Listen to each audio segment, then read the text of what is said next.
it's about culture. It's not about civilization. It's about culture. But Black American, you have this. How do I explain this? You said you have no problem dating a Black American. Do you feel like your family would be accepting of that? Okay. And would you date a white person? Man.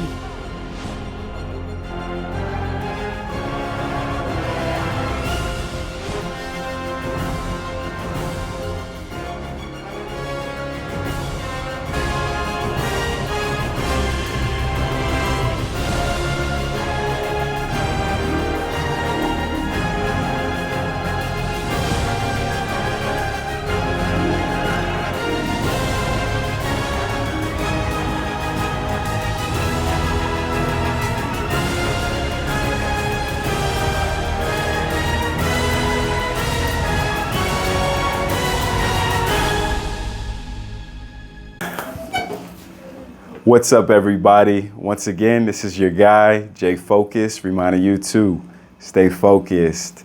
And today we're here in the lovely city of Bujumbura, with Meridia.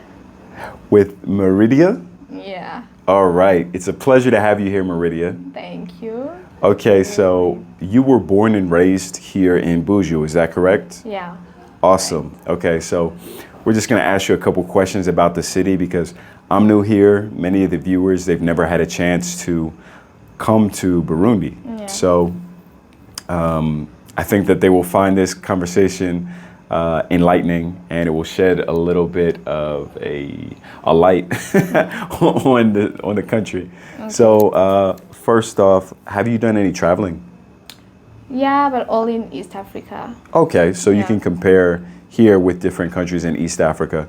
What were some of the things that you noticed that were different? Well, I can say in Burundi, start with people. Burundian people are really, really welcoming. Okay. Down on earth, humble, welcoming. And also the food, the culture is very, very different. The lifestyle also. I think that here the life is just a simple life, nothing complicated. So, and I've been to Kenya, I've been to Tanzania and Rwanda. Here we have a very, very beautiful beach. It's a lake called Lake Tanganyika. Okay. Which Rwanda doesn't have that, or Tanzania. So it's a very beautiful place to visit. And also, I don't know, maybe I didn't visit like the whole many places in those countries, but we also have different spots that's really cute, and really good to see, like the zoo, the cultural things, the national parks. So we really, really have like good spots. Okay. That I didn't see in other countries. Yeah, I guess most of the time it's, just places, food, how people are really welcoming. I'm not saying in other countries they're not, but in Burundi they are really, really, really really welcoming. Okay, awesome. Yeah. So I just was reminded of something that, you're very unique here in Burundi, and that's the reason we're able to have this interview, because the language, right? Yeah. You speak very good English for Burundi, right? Thank you. Okay. I guess, yeah. So this country is more of a French-speaking country, is that correct? Yeah, okay. It is. Yeah. Here, it's a French country, and most of the people here, they only speak French and then like Kirundi, which is like a national language, and also a little bit of Swahili. But not all of the people that can speak Swahili. It's like English. Yeah, I noticed when I came here by bus that on the bus there were people speaking in Swahili. Because I was asking some Rwandan people if they could understand them. They were like, "That's not Kinyarwanda." They're like, "That's Swahili." Yeah. I was like, "Oh, I can't even tell the difference." I'm just a baby when it comes to East Africa. Yeah. So to me, it's all new. If it's not English, I have to, keep my ears open to the differences. But that's one of the things I like about traveling is that the cultures change and that you have those differences. Yeah, exactly. And it's all about East Africa. So in East Africa, some countries they speak Swahili, Others they speak French. Especially countries that speak Swahili, they got colonized. They were colonized by British British. So they speak Swahili and English, like Kenya, Tanzania. Well, Uganda they don't. They just speak. I think they speak. It's Lingala, is that right? No, Lingala it's in Congo. Oh, okay. They speak English and Ugandan language. Yeah, I forget what it's called, but yeah, they have their own too. Yeah. You know, it's funny you mentioned the colonization, because one thing that really stood out to me here is that unlike in Rwanda, they drive on the British side of the road here, even though it was not a British colony. Yeah. That really shocked me. I was like, what? You know, you cross that border and then all of a sudden the steering wheel moves to the other side. Yeah. Burundi got colonized by Germany and then Belgium. So I can't really explain why they drive like British. Yeah. It's really weird, but yeah. But thank God you guys don't have the electrical outlets like British, right? You have the European style. Exactly. Yeah. That makes things so much easier for me, because all my products that I travel with are Euro style. So I can just plug it in. I don't have to think about it. So, you know, if you're coming to East Africa and you're coming from Europe, you don't have to worry. Everything you have is going to work pretty much everywhere. Maybe in Kenya you may need a converter, but most places Euro will be fine. But if you're coming from America, you're not going to find anywhere where you can plug in American things. So come with the adapters, converters, get all of that in advance. So don't say I didn't tell you. I'm letting you know right now that you want to be prepared for that. Yep. So is there any food that is very iconic or special here in Burundi? Yeah, we have like Burundi beans. Okay. Everywhere, every time of the day, you can have beans. You can have beans for breakfast. You can have beans for lunch. Beans, it's like, you know, it's a cultural thing. Beans, there's something called fufu. I think that the common name you can say. Okay. It's a cassava powder. Yes. I think they have that in Nigeria. Yeah, it's a West African thing as well. So that's also, and here like the common food is like rice and beans. Okay. Every person can have rice and beans and fufu.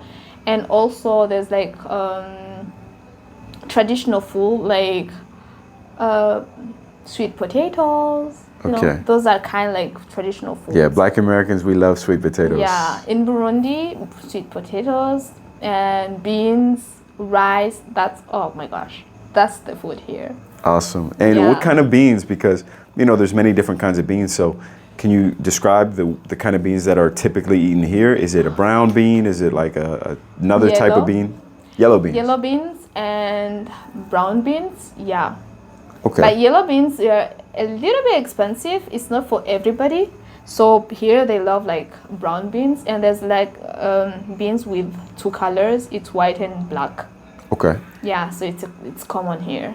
And how do you season them? Do you put like some pepper? Do you have any curry or something? No, here they just, you know, they cook the beans and then they take onion with palm oil. Okay. And they just, you know, put palm oil in onions and you're good to go. And just, you know, salt, season. Okay.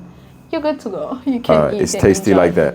Yeah, it is, because you're using like oil, palm oil. Yes. And you have, you know, sometimes they can put like how is it called?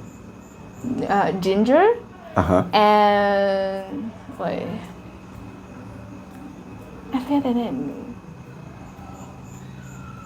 Wait, I forget the name in English. Kuruma?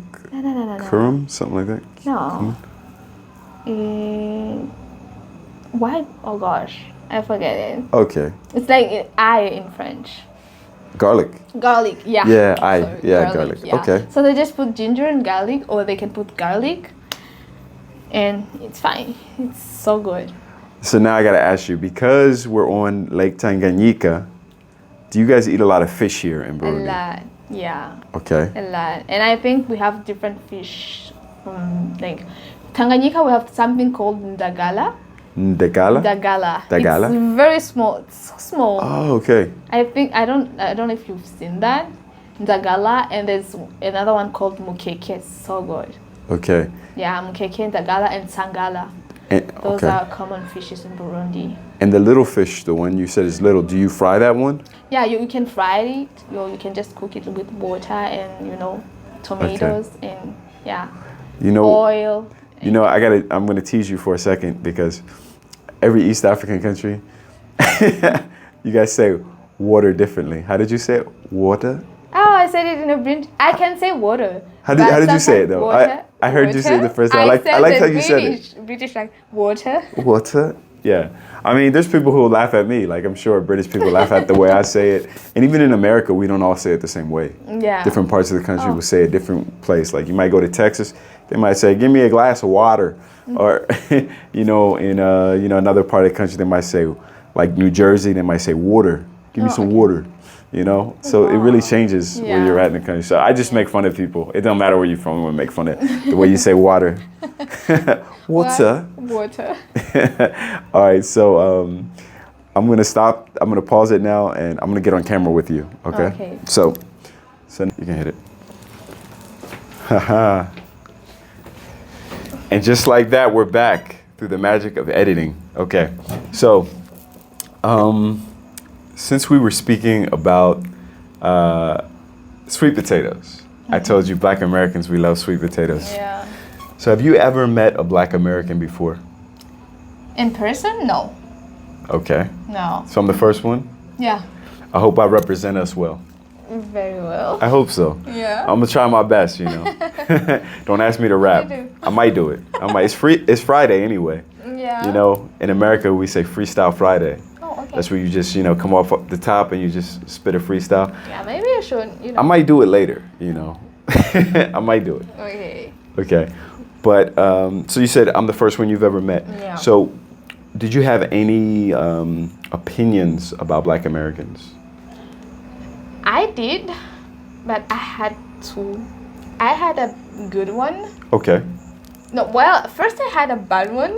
Okay. Sorry. And after I had a good one, you can't judge everyone based on just one person. Sure. So I was like, I had this opinion of Black Americans that they are violent, drug dealers. Okay, gangsters. Gangsters, rude, disrespect. Yeah, like uncivilized, I guess, huh? Exactly. But then after, I was like, maybe, if you watch movies, like Black American movies, you can judge based on that. But that's not the only thing that you can use to judge a person, or a community or whatever. So I was like, movies, they represent what they want to represent them. They want you to see, but you don't see the whole truth. So I was like, I can't judge the Black Americans based on movies. So I've talked with so many Black Americans, guys, and they were quite good and welcoming. So I was like, oh, I was wrong. So now I have the second opinion of them being like, cool, welcoming, funny sometimes. Okay. So yeah, that's my opinion now. Okay, and you said you met with some, was that mainly through chatting, through applications? Yeah, application, chatting, Instagrams, dating apps. Yeah, so it was like, you have another opinion of people. Sure. So. And can you name any famous Black Americans? Famous? Yeah. Okay, I know Snoop Dogg, I know 50 Cent, I know, what was that? Rick Ross. Okay. I know, and the one who played Power. He's also famous, but I don't know his name. So a lot of hip hop, it sounds Jay-Z. like.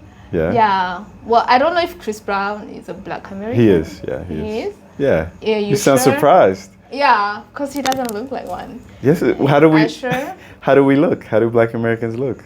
I don't know. Chris Brown is he's really light skinned. We have many colors in America. I'm sorry. No, I'm saying Ludacris, right? Yeah. He's Black American, of course. Wow. Okay. Of course, we have many colors. Like my dad, it looks like Ludacris. He's probably lighter than Ludacris. Yeah. Okay. We come in many colors, Okay. Yeah, so I know many, Asher. Sure, okay. Yeah. There's the one who sung, what is his name? Because I'm happy. Because I'm happy.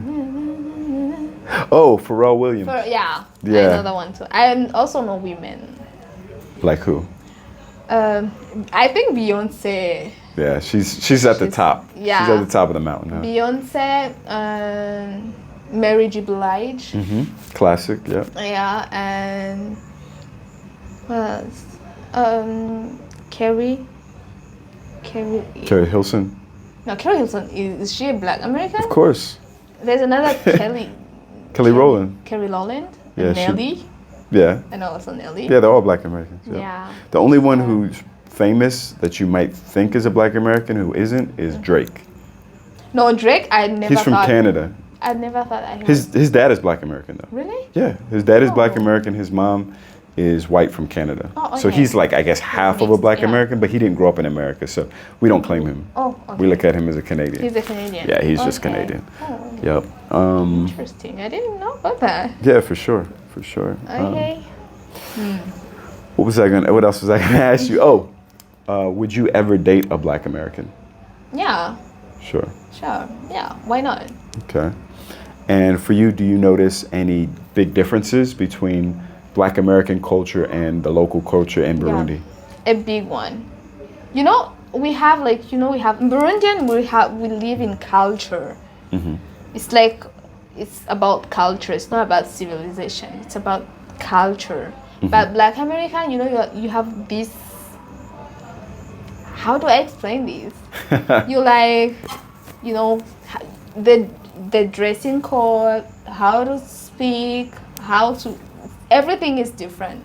Sure. Yeah, everything, and how you speak, how you dress, how you eat, everything is different from here. Do you feel like... I think it's more about education. Okay. And, you grew up in United States and we grew up in Africa, so the mentality is not the same. Do you feel like it's more conservative here? Yeah, it is. Black Americans, they are very open-minded. They are good. They can try anything. But here, there's something. It's like I don't know if you can say the word in English, taboo.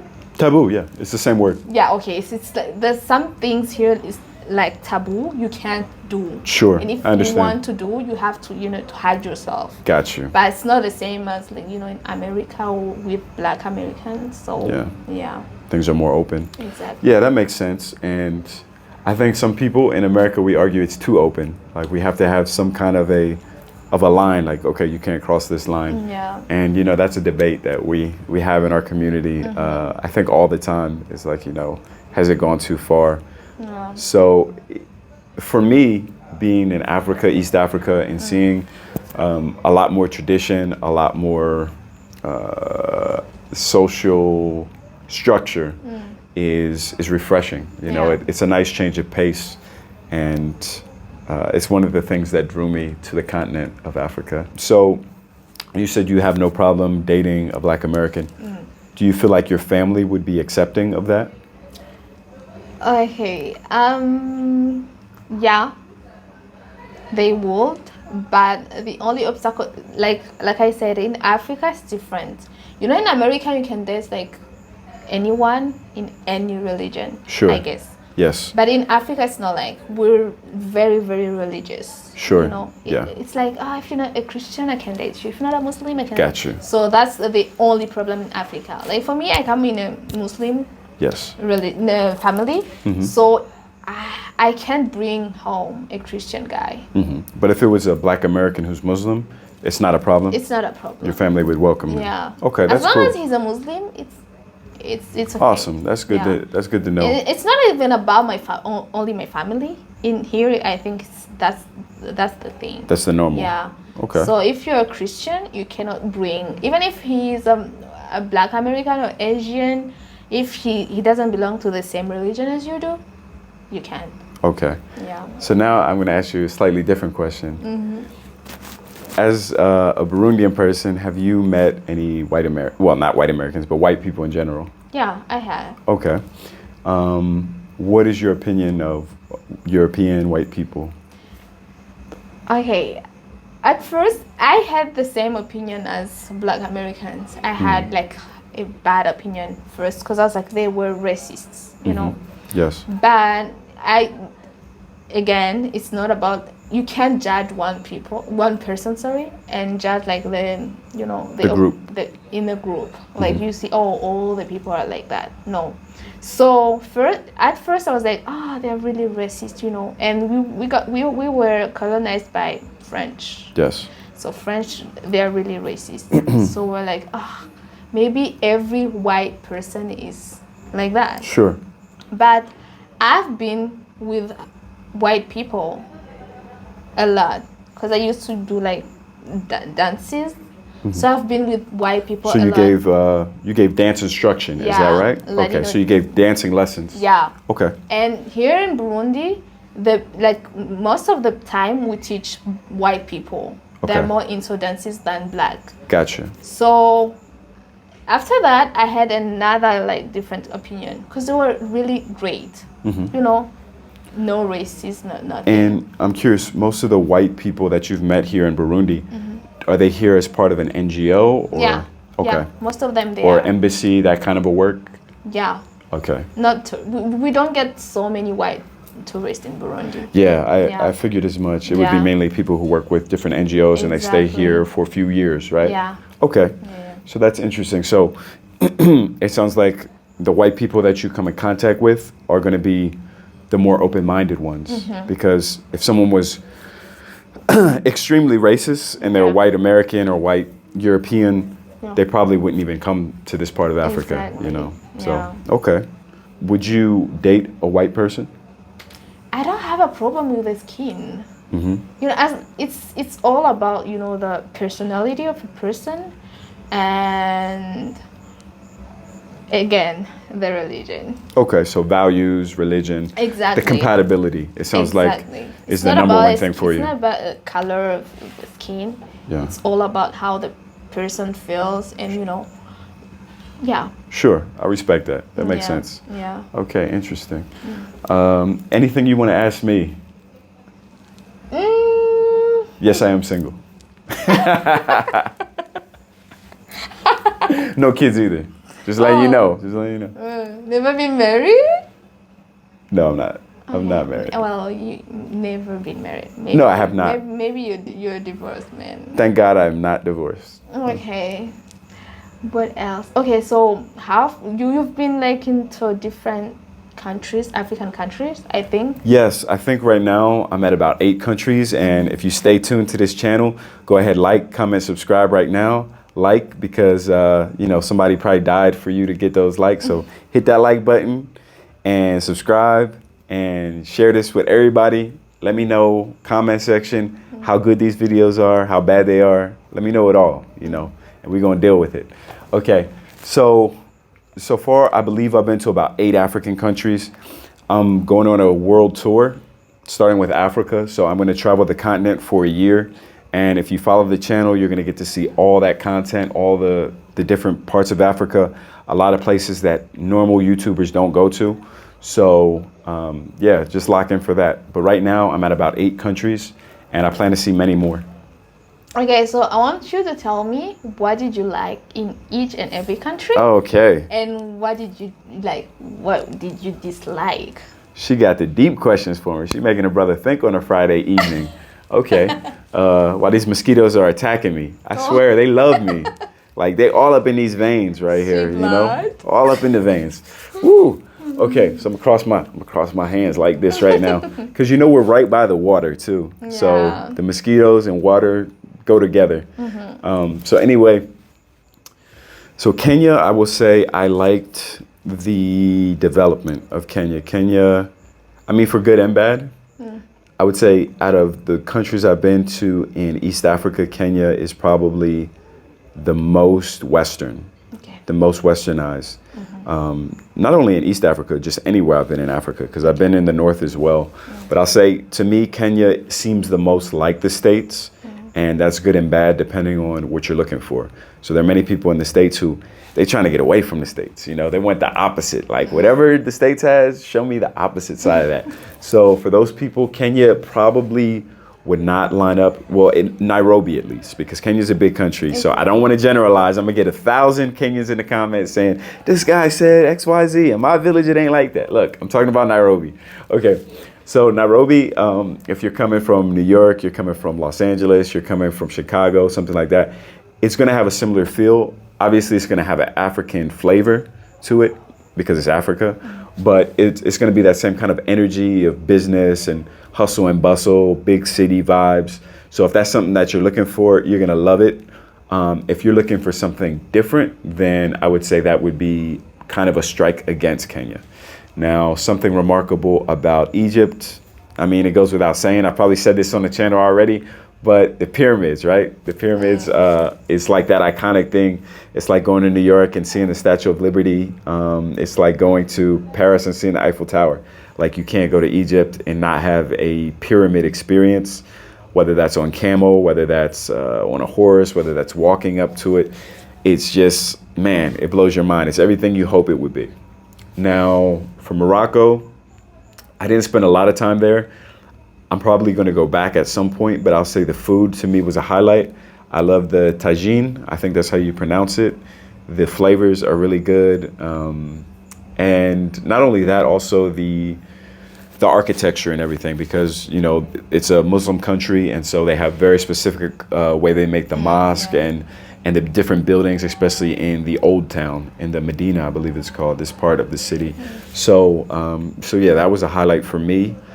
And in East Africa, going back down here, I'll say for Madagascar, the beaches in the northern part of the country, beautiful beaches. I got to do some diving there, and the diving was incredible, really nice vibes there. And for Uganda is a lot of different energy. You know, it's like an organized chaos. Like, it feels chaotic, but it works, you know, some kind of a way. Like the motorcycle drivers, they don't wear helmets. They just zip in and out of traffic. And, you know, you feel really energetic. Like, okay, I'm in an African capital when you're in Kampala. Yeah, it feels like a solid African capital. And now Rwanda, I will say just the views, because it's so hilly. If you've never been to Kigali before, check out some of my videos. I've done a lot on Kigali. But at nighttime and even during the daytime, just the different views of the city, because you have hills everywhere. So you've just got a panorama where you can see everything 360 degrees. And it's very special because you don't have that in really Nairobi. You don't have that in Kampala and some of the other cities. So for me, that was a highlight of it. Did I hit everything? I just got here. Yeah. Well, so I'll say so far, I would have to say the lake, because right now we're on the lake. You know, we could almost touch the lake. We're so close right now. So we're right off the beach, right off the lake. And on our way here, there were these frogs. Oh, and I don't think I can ever forget these frogs because I've been all around the world. And these frogs were cartoonishly loud. Cartoonishly loud. It wasn't like ribbit, ribbit. It was like, brah. And I was like, no, that cannot be a real frog. She's like, no, that's normal. Yeah. I'm like, that's not normal. It's really normal. She's like, no, they're these big frogs and they just go, brah. Yeah. Yeah. So I think I'll hear this in my dreams tonight. Oh. These frogs. Yeah. I want to see them. I couldn't see it because it was really dark, but I have to see one of these frogs before I leave. I don't think you can. No? You know what? I haven't noticed it here yet, but in Rwanda, they have these little green lizards, and they run on the walls. Do you guys have those? Yeah. Okay. We do. And they eat the mosquitoes. We need some. Yeah. Because I need to eat some of these mosquitoes. Yeah, we do. They're too active right now. See there? Is there one? Yeah. Oh, it's hiding. Oh, yeah. Okay, so you guys can't see it, but there's one in the corner. So we need like 4 more. Call your brothers, call your homies. We need to put y'all to work. Yep. Yeah. Okay. We do have them. All right. Any other questions? Since I knocked that one out the park, like. And so now it's me who's gonna ask questions. Okay, well, let me think.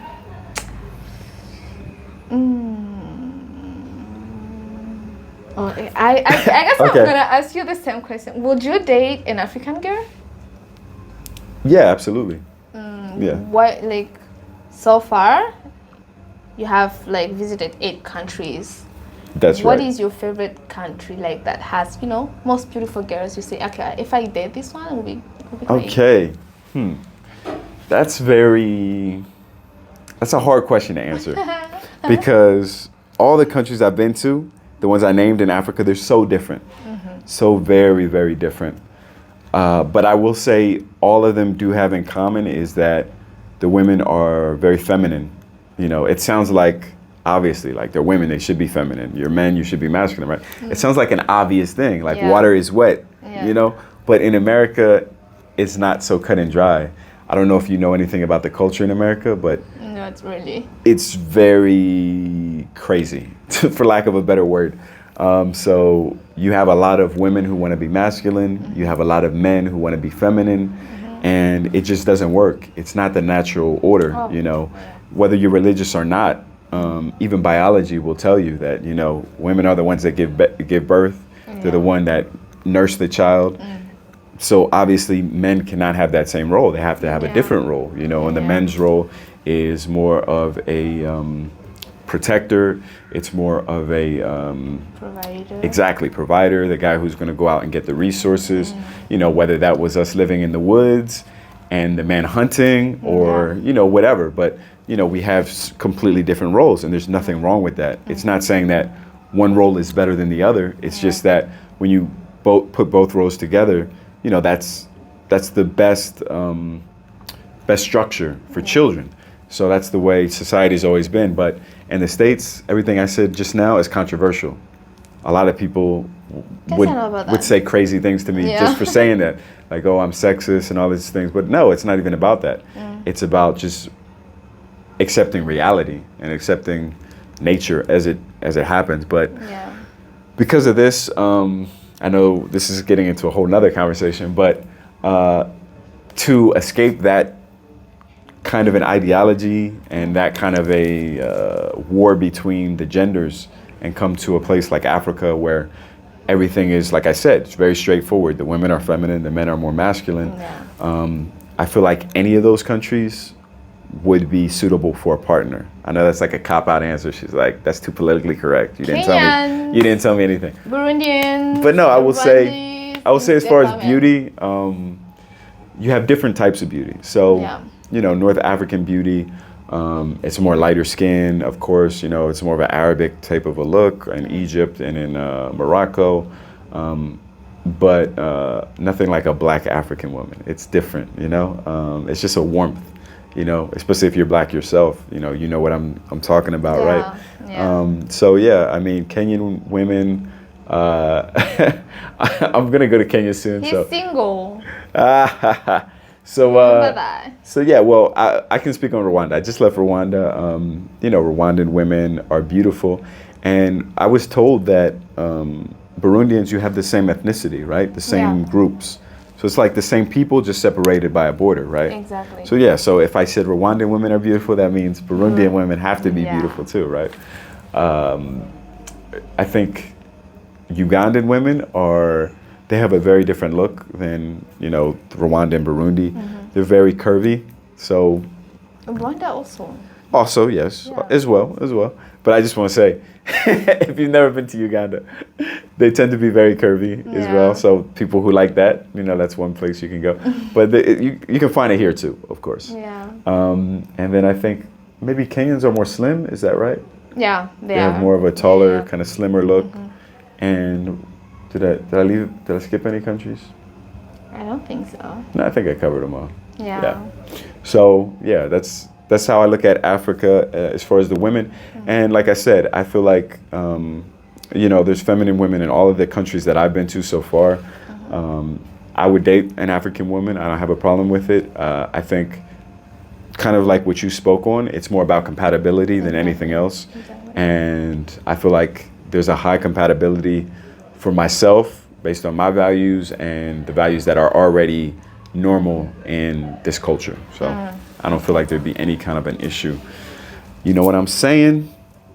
Do you have any problem with religion? Or is it a common thing in the US? Say like, oh, I can't date this person because of religion. No. So in the U.S.,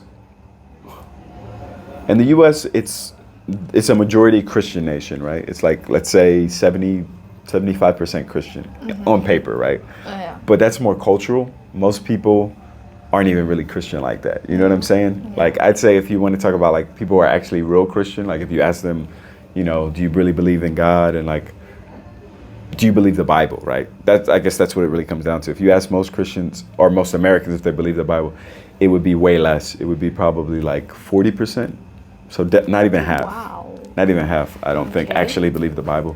And then if you ask how many people actually read the Bible, oh my God, then you're getting to like 20%. Maybe even 15 if you want to talk young people. If you talk older people, yeah, it'd be like 25. Yeah. You know, over 40, over 50.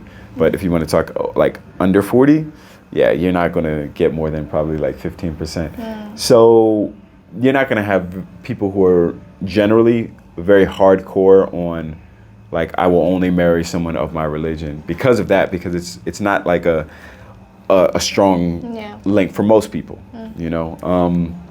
So just knowing from my experience and friends, I know that, you know, you have Christians who will date Jewish people, you have Christian people who will date Muslim, and it's not like seen like a big deal. Like maybe for our parents' generation, it would have been like, you know, kind of a controversy, but for our generation, it's less of an issue.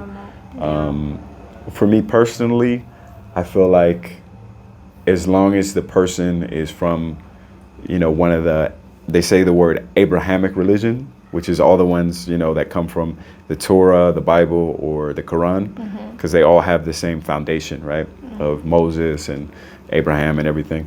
If they came from those traditions, I don't have a problem with any of them. As far as dating, you know, now if they were like Buddha or something like completely different, then there would be, I think, some conflict. Yeah. Because we can't even agree on basic things, you know? Yeah. Oh, okay. Yep. Well, that's interesting. Yeah. So like, for example, you know, you mentioned, like I have an aunt and she was raised Christian and she married a Muslim guy. Oh. So it's not like a strange thing in America. Like, yeah, it happens. Yeah. Okay. Well, I guess that's an African thing. Yeah, for sure. I understand that here it's a lot more traditional and you guys take it a lot more seriously than most of us take it. So that makes sense. Yeah. Yeah. Okay. Yep. Well, I have another question. Yeah, go for it. Oh gosh. And I know y'all probably looking at my socks right now like, this dude really got them tall socks on in the summertime. But let me tell you. Didn't even notice that. These socks are thick and they're long because of these damn mosquitoes, okay? Yeah. Otherwise, I would be wearing my little cute, you know, low-cut socks, okay? Yeah. So, no jokes, all right? A lot of mosquitoes here. Yeah. That's the problem with it. Well, it's not. I don't think it's a problem because, you know, it's near the beach, lake. Yeah, I and mean, water with mosquito. Water. Water with mosquitoes, like. Yeah, they love it. Close. That's where they breed at. So. Yeah. So, don't worry. Yeah, we have mosquitoes Just be careful in the when States you come too. to Burundi. Don't go with malaria. Yeah, you don't want that. I was just gonna say that, you know, mosquitoes aren't just here. Like I remember as a kid, we would go camping sometimes. Like we would go for like, I don't know, a weekend out in the woods or something, and there'd be a lake or something like that. And those mosquitoes would eat me alive. They always love me more than other people. So maybe you have sweet blood. it's possible. Is one on me? Yeah.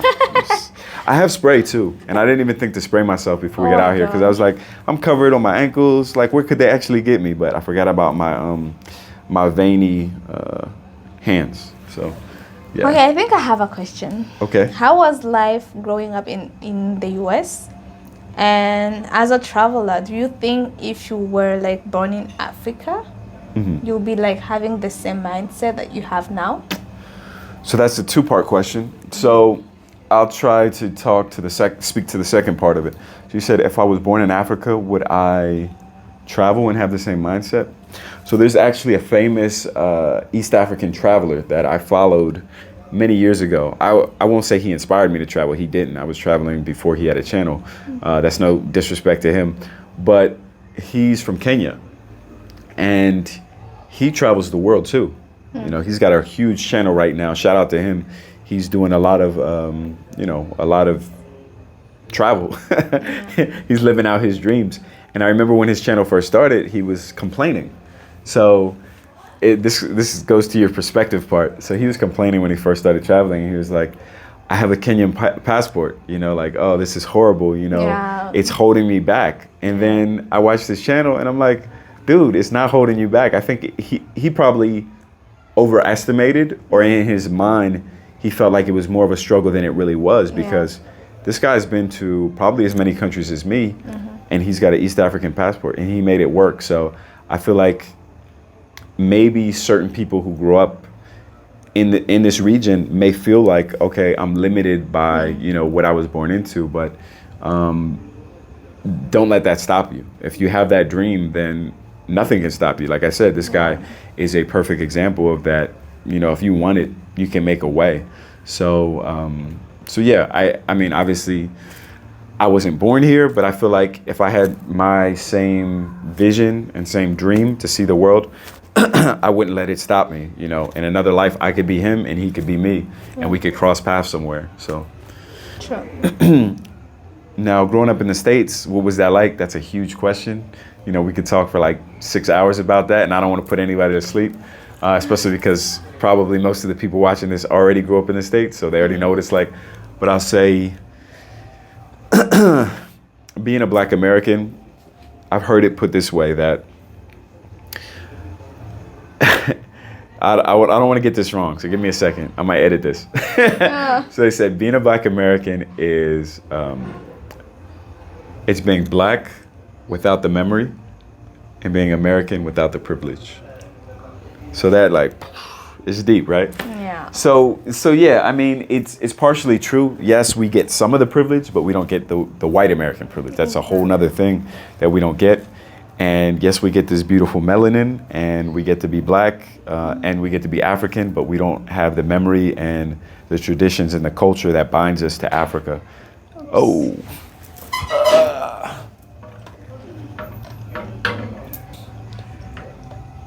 Wait. Did it shut off? I think it did. That's what we did before. Okay. So we're still filming. Bear with me, guys. The tripod I was using, it died. It was like, nah, y'all talking too much. It's time to end it. Yeah. But let me finish my thought.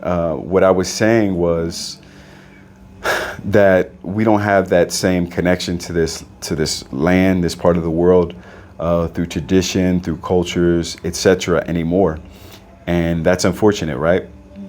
But I will say that some things are in the spirit, and they couldn't really kill the spirit no matter what they did to us. So that was passed down from our ancestors, and I wasn't born here, but I still feel a connection to the whole continent. Whether I'm in North Africa, South Africa, East, West, Central, you name it. I feel like it is a blessing that, because we aren't so connected to the land, in this generation, oh my God, this is a big mosquito, is that we get to be Pan-African. You know what Pan-African means? Yeah. Yeah, so Pan-Africanism, I feel like, is more of a concept actually for the diaspora, the Blacks who were born outside of Africa, because we've been away for so long. So we have the image of, hey, if you're not white, if you're not Asian, then you're like us, and you're our brothers, right? Yeah. So because of that, I do feel like the entire continent kind of belongs to us in a way. It's like our birthright. Not saying we're gonna take it, but I mean it as in, like, we belong anywhere we are on the continent.